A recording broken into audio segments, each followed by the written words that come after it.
क्या आपको पता है कि बड़े बड़े ट्रांसपोर्ट शिप को एक जगह से दूसरी जगह जाने में कौन कौन सी मुश्किलों का सामना करना पड़ता है और उसे रोकने के लिए कौन कौन सी तकनीक का इस्तेमाल किया जाता है? तो चलिए जानते हैं उन मुश्किलों और तकनीकों के बारे में। जब कोई शिप या वेसल समंदर में होती है तो उसको सिर्फ समंदरी तूफान और ऊंची ऊंची लहरों से ही मुकाबला नहीं करना पड़ता, बल्कि कुछ और अनएक्सपेक्टेड चैलेंजेस का भी सामना करना पड़ता है, जैसा कि पायरेट अटैक्स। और सोमालियन पायरेट्स इस काम के लिए दुनिया भर में मशहूर है। इंटरनेशनल मैरीटाइम ब्यूरो के मुताबिक हर साल शिपिंग इंडस्ट्री को 16 अरब यूएस डॉलर्स का नुकसान उठाना पड़ता है। इस नुकसान की वजह ट्रांसपोर्ट डिलेज भी है, लेकिन सबसे बड़ा फैक्टर पायरेसी पैदा करती है। सोमालियन पायरेट्स के अटैक करने की सिर्फ चंद लोकेशंस है।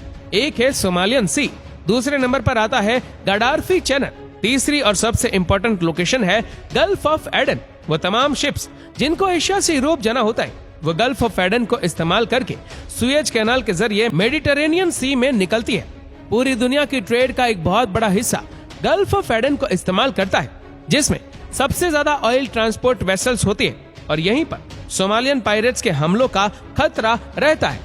पिछले कई 100 नहीं कई हजार सालों से पायरेसी शिपिंग इंडस्ट्री के लिए एक बहुत बड़ा मसला रही है। पहले पायरेट्स इतने एडवांस नहीं होते थे, लेकिन अब मॉडर्न टेक्नोलॉजी की मदद से जहां पायरेट्स भी एडवांस हुए, वहीं एंटी पायरेसी टेक्निक्स और वेपन्स भी एडवांस हो चुके हैं। गुड्स ट्रांसपोर्ट वेसल्स इनका मेन टारगेट होती है, क्योंकि इस किस्म के शिप में कम से कम क्रू होते हैं, जबकि इनमें करोड़ों डॉलर की मालियत के गुड्स जा रहे होते। ज्यादातर पायरेट्स का टारगेट शिप के क्रू को मारना नहीं, बल्कि वो शिप पर अपना कब्जा जमा कर या कैप्टन को किडनैप कर लेते हैं, या फिर पूरी शिप को हॉस्टेज बनाकर शिपिंग कंपनी से लाखों डॉलर्स की डिमांड करते हैं। ये एक दो नहीं बल्कि कई बोट्स में सवार होकर आते हैं, जिसमें पायरेट्स की तादाद हजारों में भी रिकॉर्ड की जा चुकी है। सबसे पहले तो ये वेसल के करीब पहुंचकर गोलियों से कैप्टन को डराते हैं ताकि वो शिप को रोक ले। याद रहे कि कैप्टन का काम सिर्फ शिप को एक जगह से दूसरी जगह लेकर जाना ही नहीं, बल्कि वेसल की सेफ्टी भी कैप्टन की जिम्मेदारी होती है। उसके बाद ये वेसल के ऊपर चढ़ने के लिए ग्रैपलिंग हुक्स का इस्तेमाल करते हैं। ऊपर चढ़ने के बाद सबसे पहले ये कैप्टन और क्रू को हॉस्टेज बनाते हैं, या फिर कई केसेस में पूरी वेसल को ही किसी अननोन लोकेशन पर ले जाते हैं। एक बार करोड़ों डॉलर्स के सामान वाली शिप इनके कब्जे में आ गई, फिर इस बात के काफी ज्यादा चांसेस होते हैं कि शिपिंग कंपनी चंद लाख डॉलर्स देकर इनसे जान छुड़ाए। पर ऐसा नहीं है कि प्राइवेट शिप्स इस किस्म के हादसे से बचने की कोशिश ही नहीं करती। पायरेट से बचने के लिए आजकल की मॉडर्न शिप्स भी किसी से कम नहीं है। जब किसी वेसल को खतरा होता है कि पायरेट्स उनके करीब आ रहे हैं, तो सबसे पहले उनको करीबी कोस्टल सिक्योरिटी अथॉरिटी को इन्फॉर्म करना होता है। उसके बाद कैप्टन वेसल की स्पीड बढ़ा देता है। स्पीड बढ़ाने की वजह ये नहीं होती कि पायरेट्स उन तक पहुंच नहीं पाएंगे, बल्कि तेज चलने की वजह से शिप वेव्स पैदा करती है, जिससे पायरेट्स की छोटी मोटी बोट्स को वेसल के करीब आने में बहुत मुश्किल होती है।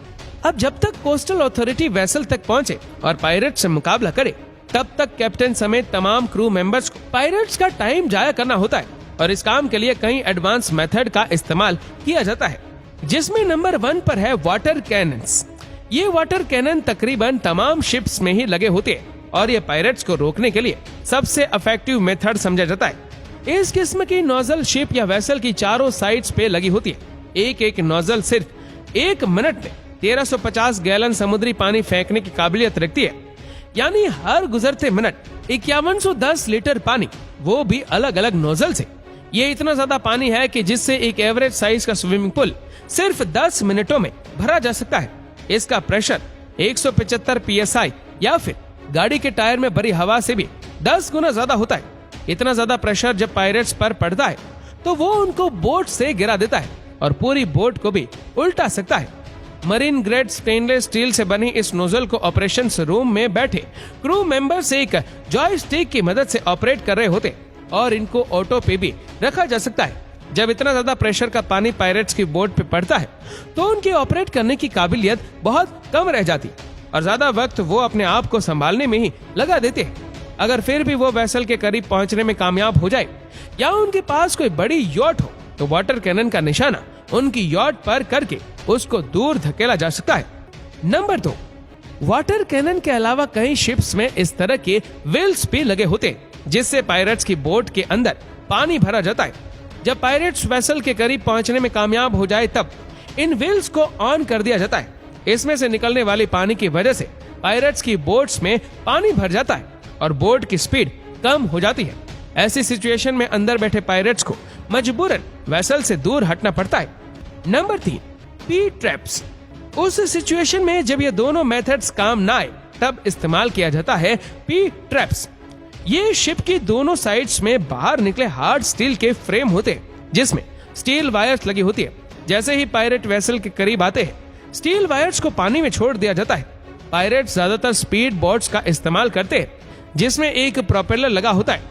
ये स्टील वायर्स उस प्रोपेलर में जाकर फंस जाती है जिससे बोट का इंजन स्टक हो जाता है, जैम हो जाता है। पायरेट्स बोट्स के इंजन को इस स्टील वायर से छुड़ाने में लग जाते हैं और अल्टीमेटली उनका कीमती वक्त जाया हो रहा होता है।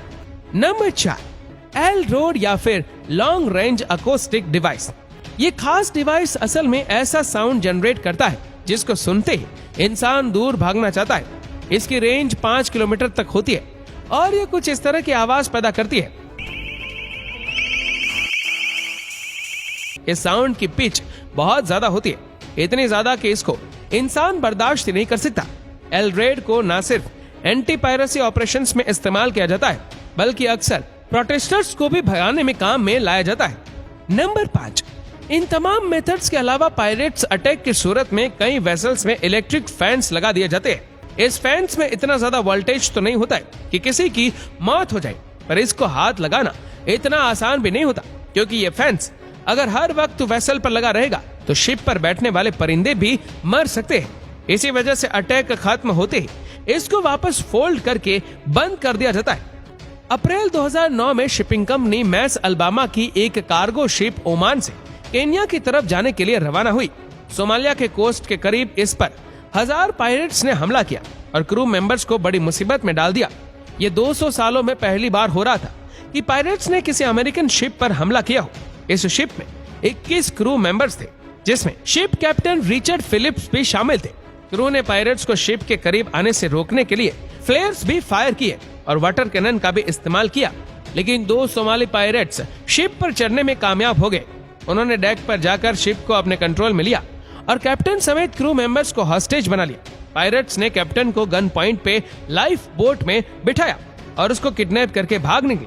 उनकी डिमांड $2 मिलियन थी और इसी के बदले वो कैप्टन वापस करेंगे। यहाँ आपको बताते चले कि लाइफ बोट में लिमिटेड फ्यूल होता है और जाहिर है इस कंडीशन में वो ज्यादा दूर नहीं जा सकते थे। नेवी ऑफिसर्स ने लाइफ बोट का पीछा किया। उनका मकसद था कि पायरेट्स को कोस्ट तक ना पहुंचने दिया जाए, क्योंकि अगर वो कोस्ट तक पहुंच गए तो फिर सोमालिया जैसी करप्ट कंट्री में उनको ढूंढना नामुमकिन हो जाएगा। नेवी ने एक हेलीकॉप्टर डिप्लॉय किया जो लाइफ बोट के करीब जो फ्लाइंग करके विंड स्टॉर्म पैदा कर रहा था। इससे पानी की लहरें लाइफ बोट को कोस्ट पे आने से रोक रही थी।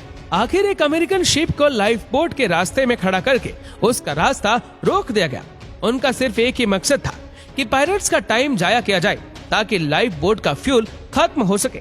80 घंटों के बाद आखिरकार फ्यूल खत्म हुआ तो पायरेट्स नेगोशिएशन के लिए राजी हो गए। उनकी डिमांड थी कि उनको सोमालिया की कोस्ट तक पहुंचाया जाए, वरना वो कैप्टन फिलिप की जान ले लेंगे।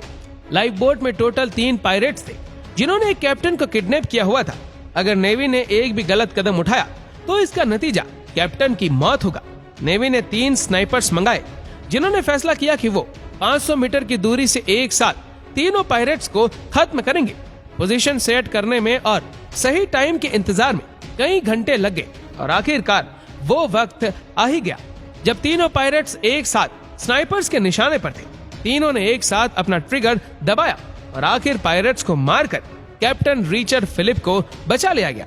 तो दोस्तों, आपको ये वीडियो कैसी लगी नीचे कमेंट करके जरूर बताएगा और अगर आपको वीडियो अच्छा लगा हो तो इस वीडियो को लाइक करेगा, शेयर करेगा ज्यादा से ज्यादा लोगों तक। और ऐसी ही और भी रोचक जानकारियों के लिए सब्सक्राइब करें हमारे YouTube चैनल को और Facebook पर फॉलो करें हमारे पेज को। धन्यवाद।